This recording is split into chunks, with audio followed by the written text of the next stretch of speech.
Hello everyone.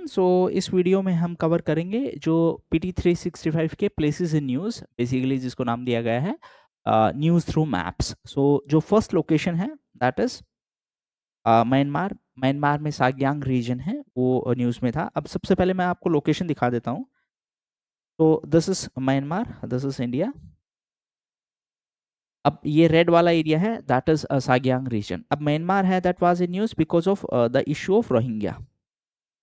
Second, हाँ। तो इसमें 4-5 चीज़ें आपको ध्यान में रखनी है। ऊपर है चाइना, ईस्ट में है लाओस, थाईलैंड है साउथ ईस्ट में, और बांग्लादेश है वेस्ट में। ये 4 स्टेट हैं हमारे जो बॉर्डर बाउंड्री शेयर करते हैं म्यांमार के साथ में। अब एक इम्पोर्टेंट चीज़ ध्यान में रख लेना, ये एक सिंटेक्सियल बैंड है, अरक्कन योमा है, ये माउंटेन रेंज है। और फिर उसके बाद में यहाँ पे अंडमान एंड निकोबार आइलैंड्स हैं, they are considered as an extension of this Himalayan mountain system only. एक और इम्पोर्टेंट चीज़ ध्यान में रख लेना, इन दोनों के बीच में जो बाउंड्री है, इंडिया और म्यांमार के बीच में जो बाउंड्री है वो कोको चैनल है, उसके थ्रू बनाई गई है। ठीक है। यहाँ से एक और इम्पोर्टेंट चीज़ ध्यान में रख लेना, म्यांमार के साथ में एक कालादान मल्टी मॉडल प्रोजेक्ट है, वो भी हम कर रहे हैं। यहाँ पे एक सितवे पोर्ट है to improve our connectivity with, हम म्यांमार के साथ कनेक्टिविटी को इम्प्रूव करने की कोशिश कर रहे हैं, सो दैट हम इस वाले एरिया को डायरेक्टली इधर से भी एक्सेस कर सकें। ठीक है, ये 4-5 चीज़ें ध्यान में रख लेना। आ, ये अंडमान सी है, बेसिकली ये स्ट्रेट ऑफ मलाक्का है, जिसको मलाक्का डिलेमा बोलते हैं चाइना के लिए, क्योंकि यहाँ से चाइना का एक सिग्निफिकेंट जो पैसेज है वो है। और यहीं पे हम ग्रेट निकोबार प्रोजेक्ट है उसको डेवलपमेंट करने की बात कर रहे हैं। उसका स्ट्रेटेजिक सिग्निफिकेंस क्या हो जाएगा कि in case if we have to take any action in this state of Malacca, we should be ready with the infrastructure. ठीक है। नेक्स्ट है मेडागास्कर। अब मेडागास्कर पहले लोकेशन देखो। मेडागास्कर इसलिए न्यूज़ में था क्योंकि वहाँ पे भी नेपाल के जैसे ही प्रोटेस्ट हुए थे, और उसी प्रोटेस्ट के बाद में फिर वहाँ पे गवर्नमेंट चेंज करने की पोजीशन आ गई थी। ये मेडागास्कर है, ये पूरा अफ्रीकन कॉन्टिनेंट है। ठीक है। उसके अलावा अगर मैं बात करूं तो रिसेंटली नेपाल में भी प्रोटेस्ट हुए थे, नेपाल जैसे ही जेन जी प्रोटेस्ट हुए मेडागास्कर में भी। और नेपाल में रिसेंटली इलेक्शन हुए, इलेक्शन के बाद में नए जो प्राइम मिनिस्टर हैं वो बने हैं बलेंद्र शाह, जिसको बेसिकली उनका पार्टी है राष्ट्रीय स्वतंत्र पार्टी। पार्टी का नाम ध्यान रख लेना, यूपीएससी आजकल थोड़ा डिटेल्ड क्वेश्चन पूछता है, खास करके नेबरहुड के बारे में। उसके अलावा हमारे एक और पड़ोसी देश में इलेक्शन हुए थे, बांग्लादेश में, और नए प्राइम मिनिस्टर बने तारिक रहमान, जो कि बांग्लादेश नेशनलिस्ट पार्टी से हैं। इनकी मदर थी खालिदा जिया, रिसेंटली सी पास्ट अवे। तो बेसिकली अगर मैं बांग्लादेश की बात करूं तो मेजर पॉलिटिकल लीडरशिप है। एक खालिदा जिया थी जो बीएनपी से थी, और एक शेख हसीना है जो अवामी लीग से। शेख हसीना के फादर हैं वो शेख मुजीबुर रहमान थे, जिनको बांग्लादेश का फाउंडिंग फादर बोला जाता है। ये 4-5 चीज़ें आप इसमें ध्यान में रख लेना। ठीक, और इसमें मेडागास्कर में ऐसा कुछ नहीं है। हाँ, नेक्स्ट है सूडान। अब सूडान इस काफ़ी टाइम से कन्फ्लिक्ट में चल रहा है, और सूडान के कंटेक्स्ट में ये आरएसएफ है, ज़रूर ध्यान में रख लेना। ये कन्फ्लिक्ट है बिटवीन सूडानीज आर्मी और रैपिड सपोर्ट फोर्सेस के बीच में। ठीक है। अब सूडान का ज्योग्राफिकल लोकेशन पहले देख लेते हैं। सूडान और इजिप्ट और इथोपिया, ये बेसिकली एक डैम प्रोजेक्ट के कंटेक्स्ट में भी न्यूज़ में थे। तो ये तो है रुको, एक और मैप होगा। हाँ, ये है सूडान, ये है खार्तम, ये है साउथ सूडान। ठीक है, ये है एरिट्रिया, ये है इथोपिया, और ये है इजिप्ट। अब देखो, यहाँ से एक डैम प्रोजेक्ट बन रहा है। ये ब्लू नाइल रिवर है, ये वाइट नाइल रिवर है, और ये जीईआरडी डैम है। कहाँ पे? इथोपिया में रिसेंटली इसको इनॉग्रेट किया गया है। तो जो आगे की कंट्रीज हैं, मतलब क्योंकि सीधी सी बात है, अगर डैम बनेगा तो वाटर फ्लो पे एडवर्स इम्पैक्ट होगा। तो these countries Sudan, Egypt, they are not happy with this dam, but this is very important dam. Dam का नाम ध्यान में रख लेना, grand Ethiopian Renaissance dam project, GERD. Directly question भी पूछ सकता है जीईआरडी किस कंट्री में है, और कौन कौन सी रिवर, ये इसलिए रिवर है ये भी ध्यान में रख लेना। इन दोनों के बाद में जो बनेगी वो है नाइल रिवर। अब यहाँ पे एक 2-4 कॉन्फ्लिक्ट रीजन है, वो भी मैं एक बार हाइलाइट करवा देता हूँ, रुको। ये हो चुका है, ठीक है।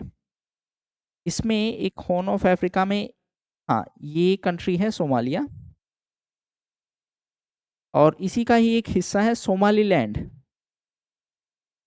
सोमालीलैंड, जो कि अपने आप को इंडिपेंडेंट डिक्लेयर कर चुका है, और रिसेंटली इजराइल फर्स्ट कंट्री बनी है इनको रिकॉग्निशन देने वाली। ठीक है। इजराइल क्यों उनको रिकॉग्निशन दे रही है, पहले कॉन्सेप्ट समझो। ये है रेड सी, ये है यमन। यमन में दो ग्रुपिंग बने हुए हैं। जो नॉर्थ यमन है उसको सपोर्ट कर रहा है सऊदी अरबिया, जो साउथ यमन है उसको सपोर्ट कर रहा है ईरान। यमन के जो रिबेल्स हैं इनको बोलते हैं हुती रिबेल्स। अब यहाँ से जाने वाले शिप को अटैक करते हैं, तो इनको काउंटर करने के लिए, हुतीज को काउंटर करने के लिए इजराइल है वो इनके सोमालीलैंड वाले एरिया के लोग हैं उनको बेसिकली सपोर्ट कर रहा है। ठीक है, ये 4-5 चीजें आप ध्यान में रख लेना। हुतीज हो गया है, हजबुल्ला हो गया है। हजबुल्ला कहाँ पे है, लेबनान में। हमास हो गया है। इन सब को बेसिकली ईरान सपोर्ट कर रहा है, और इसी चीज को नाम दिया गया है एक्सिस ऑफ रेजिस्टेंस।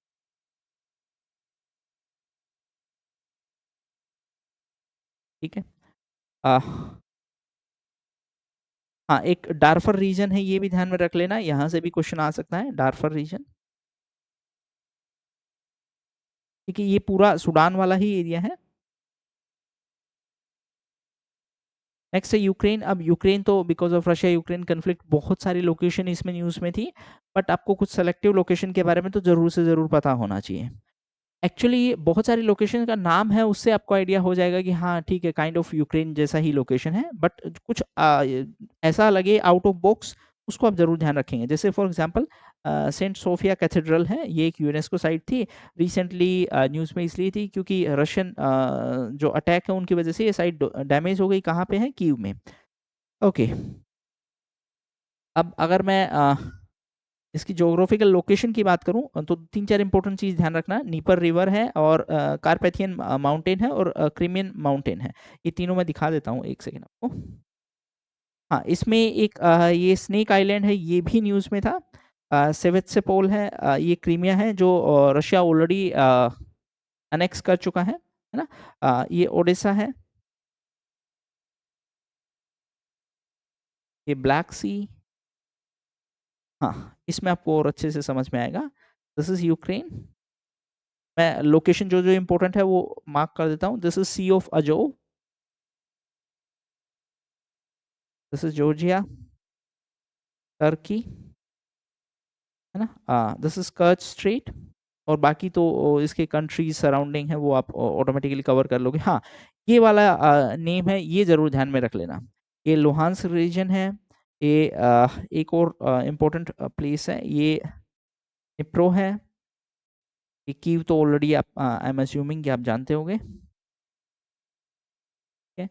बाकी कोई लिमिट नहीं है नाम की, अकेले यूक्रेन पे आप 50 नाम कर सकते हो, बट ह्यूमन ब्रेन का भी कैपेसिटी है, तो इसीलिए ज़्यादा अननेसेसरी नहीं रटेंगे, बट हाँ, जो जो इम्पोर्टेंट प्लेसेस हैं उसको ज़रूर ध्यान में रखेंगे।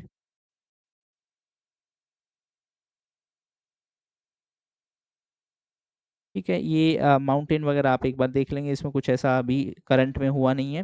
नेक्स्ट है रिलेटेड टू बाल्टिक सी। तो बेसिकली हुआ क्या है कि बाल्टिक सी में रशिया का एयरक्राफ्ट है वो एंटर हो गया था, उसके बाद में जर्मनी ने अपने फाइटर जेट है वो यहाँ पे डिप्लॉय कर दिए हैं। ठीक है।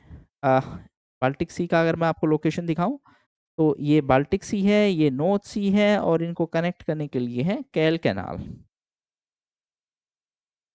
हाँ, ये यंगेस्ट सी ऑन अर्थ है, और कैल कैनाल हम ऑलरेडी कवर कर चुके हैं। यहाँ से आपको थोड़ा सा अलग व्यू मिलेगा। दिस इज बाल्टिक सी, है ना। और ये एनएफएस है, नॉर्वे, फिनलैंड एंड स्वीडन। ये डेनमार्क है। नेक्स्ट है रिलेटेड टू डीआरसी। अब डीआरसी के बारे में हम बेसिकली वॉशिंगटन अकॉर्ड है, वो ऑलरेडी कवर कर चुके हैं। यहाँ पे M23 रिबेल ग्रुप है। एम का मतलब क्या, मार्च 23। तो बेसिकली जो जिस डेट को इन्होंने बड़ा स्ट्राइक किया था उसी दिन के नाम पे इनका नाम रख दिया है, मार्च 23। इनको सपोर्ट कौन दे रहा है, Rwanda. Easy way to remember, यहाँ पे एग्जामिनर आपको कंफ्यूज कर सकता है, तो देखो DRC, इसमें आर रवांडा ध्यान में रख लेना, सी है कोंगो। ठीक है, इन दोनों के बीच का ये कन्फ्लिक्ट है। इन दोनों के बीच में डायरेक्टली कन्फ्लिक्ट कैसे है, क्योंकि ये जो रवांडा है इसको सपोर्ट कर रहा है M23 को, और M23 है वो यहाँ कोंगो की अथॉरिटीज के साथ में डायरेक्ट कन्फ्लिक्ट में है। ये एक रिसोर्स रिच एरिया है। अब यहाँ पे एक सेकंड मैं आपको छोटा लोकेशन दिखा देता हूँ। हाँ, ये है नॉर्थ कीवू और ये है साउथ कीवू। ये दोनों ही लोकेशन पे मतलब काइंड ऑफ इंस्टेबिलिटी है। नॉर्थ कीवू का एक इम्पोर्टेंट लोकेशन है गोमा, वो ध्यान में रख लेना। और साउथ कीवू का एक इम्पोर्टेंट लोकेशन है बुकावू। ठीक है, ये रवांडा है, ये DRC है। यहाँ पे लगभग दुनिया के 70% कोबाल्ट रिसोर्सेस हैं। यहीं पे वॉशिंगटन अकॉर्ड के कंटेक्स्ट में ये पूरा प्लेस था, ये न्यूज में था। एक इंपॉर्टेंट चीज ध्यान में रख लेना है, इवन दो यहाँ पे ऑब्जेक्टिव है पीस और स्टेबिलिटी, बट M23 जो ग्रुप है वो इस अकॉर्ड का पार्ट नहीं है। मतलब जिस जिस पर्टिकुलर कन्फ्लिक्ट में, लेट्स देखो सेम पैटर्न आपने रशिया यूक्रेन के कंटेक्स्ट में भी देखा होगा। कन्फ्लिक्ट है रशिया और यूक्रेन में, ठीक है। कन्फ्लिक्ट रिजोल्यूशन का जो मतलब रिस्पॉन्सिबिलिटी लेने की जो बता रहे थे वो USA, but interestingly Ukraine was not even a party in the negotiation. तो उसी तरीके से यहाँ पर भी वही वाला एस्पेक्ट था। एग्जामिनर आपको कैसे ट्रैप कर सकता है, that M23 was important stake holder in these negotiation. नहीं, वो पार्टी, डायरेक्ट पार्टी नहीं है इसमें। मतलब गवर्नमेंट के बीच में पीस और स्टेबिलिटी है, वो इंश्योर करवाने के लिए एग्रीमेंट करवाया था। नेक्स्ट है जंगीजूर कॉरिडोर। अब देखो सबसे पहले लोकेशन देखते हैं इसका। ये है अजरबैजान, ये मुस्लिम डोमिनेटेड कंट्री है। ये है अर्मेनिया, ठीक है। ये है नागोर्नो काराबाख रीजन, जो कि दोनों के बीच में कन्फ्लिक्ट है। पहली बात तो ये है। दूसरा, ये एक एक्सक्लेव है, ये वाला एरिया। रुको मैं, let me use different colour. ये वाला जो एरिया है, दिस इज एन एक्सक्लेव। हाँ, अब थोड़ा सा जूम इन करके दिखा देता हूँ। नाकचीवान एक्सक्लेव। अब देखो इसमें क्या है, एक्सक्लेव का मतलब है आपकी टेरिटरी से बाहर है, आपका ही एरिया है बट आपकी टेरिटरी से बाहर है। तो ये है अजरबैजान, और ये अजरबैजान के अंडर में है। तो इन ए वेरी सिंपल सेंस अगर आप देखोगे, तो अजरबैजान को अगर ये वाला एरिया एक्सेस करना है तो उनको किसकी परमिशन लेनी पड़ेगी, उनको परमिशन लेनी पड़ेगी आर्मेनिया की, या फिर इधर से जो नया नेटवर्क बनाने की बात कर रहे हैं। इसी कंटेक्स्ट में ये जेंगेजूर कॉरिडोर था, ये न्यूज में था। अब एक और इम्पोर्टेंट चीज समझो, इंडिया है वो भी यहाँ से एक कनेक्टिविटी रूट के ऊपर काम कर रहा है, जिसको हम बोलते हैं INSTC। INSTC क्या है, international north south transit corridor. तो अगर ये जंगीजूर कॉरिडोर है, अगर ये सक्सेसफुली बनता है तो इससे होगा क्या कि ईरान को बाईपास करके भी यहाँ पे टर्की से हम डायरेक्टली यूरोप के साथ में कनेक्ट हो सकते हैं। तो इसीलिए बार बार बोला जाता है कि अगर ये सक्सेसफुल होता है तो ईरान का जो लोकेशन स्पेसिफिक सिग्निफिकेंस था वो कम हो जाएगा, और हमने जो ईरान में इन्वेस्ट किया है चाबार पोर्ट में, उसका भी सिग्निफिकेंस कम हो जाएगा, क्योंकि एक अल्टरनेटिव रूट बन जाएगा। कहने का मतलब ये है, तो ये कैस्पियन सी को यूरोप से कनेक्ट कर देगा थ्रू टर्की। ठीक है, ये पूरी चीज है। ओके, नागोर्नो काराबाख वो सब मैं ऑलरेडी एक्सप्लेन कर चुका हूँ। नेक्स्ट है ताइवान स्ट्रेट। अब देखो ताइवान के कंटेक्स्ट में एक चीज ध्यान में रख लेना। पहले लोकेशन की ही बात कर लेते हैं। This is Taiwan, capital is Taipei. This is China, इसको बोलते हैं मेनलैंड चाइना।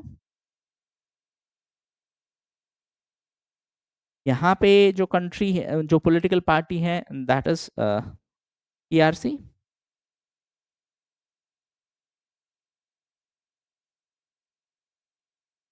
और यहाँ पे जो ऑफिशियल नेम था इनका ROC, रिपब्लिक ऑफ चाइना, है ना।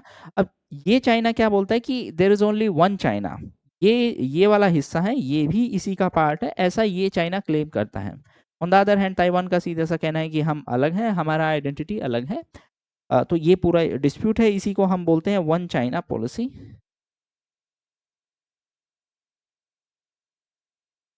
ठीक। तो रिसेंटली किया क्या है, चाइना ने यहाँ पे कुछ मिलिट्री ड्रिल है वो कंडक्ट करवाई थी ताइवान स्ट्रेट में। ताइवान स्ट्रेट कौन सा है, ये ताइवान स्ट्रेट है। ठीक है, ये हांगकांग है। हांगकांग में भी basically it was under British. ठीक है, तो Hong Kong is also known for two systems. Technically it is part of China, but यहाँ का जो एडमिनिस्ट्रेटिव सिस्टम है that is very different from जो कन्वेंशनल चाइना की हम बात करते हैं। ठीक। हाँ, अब लगभग 44% ऑफ ग्लोबल शिपिंग कॉरिडोर है, शिपिंग कंटेनर है, वो इसके थ्रू पास करते हैं। That's why it is quite significant. Next related to red sea. Red sea में हुतीज और यमन की बात हम ऑलरेडी कवर कर चुके हैं। देखो ये फिर वापस एक बार दिखा देता हूँ। This is red sea, this is gulf of Aden, this is Bab el Mandeb. ये 4-5 लोकेशन प्लीज ध्यान में रख लेना। दिस दिस दिस, यहाँ पे स्वेज कैनाल है, यहाँ पे गल्फ ऑफ अकाबा है, ये सिन्नाई पेनिनसुला है। ठीक है, ये सब लोकेशन है, ये ध्यान में रख लेना।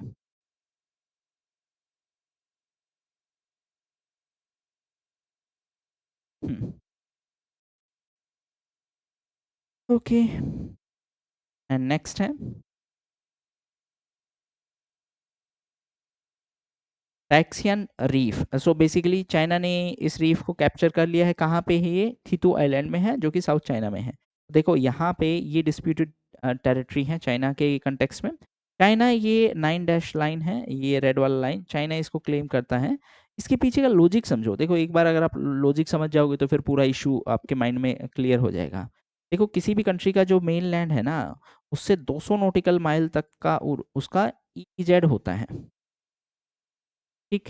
अब अगर कोई कंट्री किसी आइलैंड को, मान लेते हैं ये आइलैंड है, अगर कोई कंट्री ये आइलैंड को अपना टेरिटरी दिखा देती है तो इससे 200 नॉटिकल माइल तक का आपका एरिया हो जाएगा।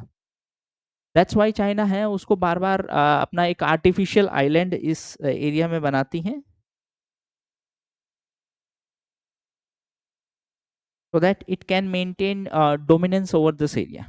ठीक है, तो ये 4-5 चीजें आपको ध्यान में रखनी है फर्स्ट पार्ट में। आज के लिए इतना ही। इसके अलावा अगर आपको आईआर है, कंप्लीट आईआर है इंक्लूडिंग करंट अफेयर्स, मैपिंग, पूरा मैपिंग है, वो प्लेसेस इन न्यूज़ वाला वो इसमें कवर होगा। उसके अलावा अगर आपको पूरा इकोनॉमी कवर करना है तो you can consider these courses. इसमें आपका पीटी 365 है ऑलरेडी, मैं कवर करवा चुका हूँ। बजट और सर्वे में कवर करवा चुका हूँ। स्टैटिक पार्ट ऑलरेडी पूरा कवर हो चुका है इसमें। ठीक है, that's all for today, thank you.